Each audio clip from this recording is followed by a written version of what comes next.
ಯಾವ ದುಂಬಿಗೆ ಯಾವ ಹೂವು, ಯಾವ ಜಾಣ ಹೇಳುವ, ಯಾವ ದುಂಬಿಗೆ ಯಾವ ಹೂವು, ಯಾವ ಜಾಣ ಹೇಳುವ, ಯಾರು ಅರಿಯರು ಯಾವ ಹೂವು ಬೆರೆವುದೋ ನಿನ್ನ ಚರಣವ,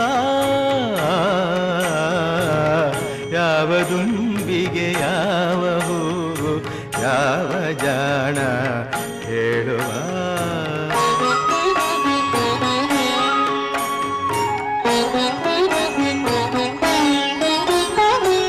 ಯಾರ ಕೊರಳಲಿ ಯಾವ ಇಂಪನು ಗುರುವೆ ನೀನಿರಿಸಿರುವೆಯೋ, ಯಾರ ಕೊರಳಲಿ ಯಾವ ಇಂಪನು ಗುರುವೆ ನೀನಿರಿಸಿರುವೆಯೋ, ಯಾರ ಮನದಲ್ಲಿ ಯಾವ ಗುಣವನು ತಂದೆ ನೀ ಬೆರೆಸಿರುವೆಯೋ, ಯಾರ ಬಾಳಲಿ ಕರುಣೆಯಿಂದ ನೆಮ್ಮದಿಯ ತುಂಬಿರುವೆಯೋ, ನೆಮ್ಮದಿಯ ತುಂಬಿರುವೆಯೋ, ಯಾವ ದುಂಬಿಗೆ ಯಾವ ಹೂವು, ಯಾವ ಜಾಣ ಹೇಳುವ.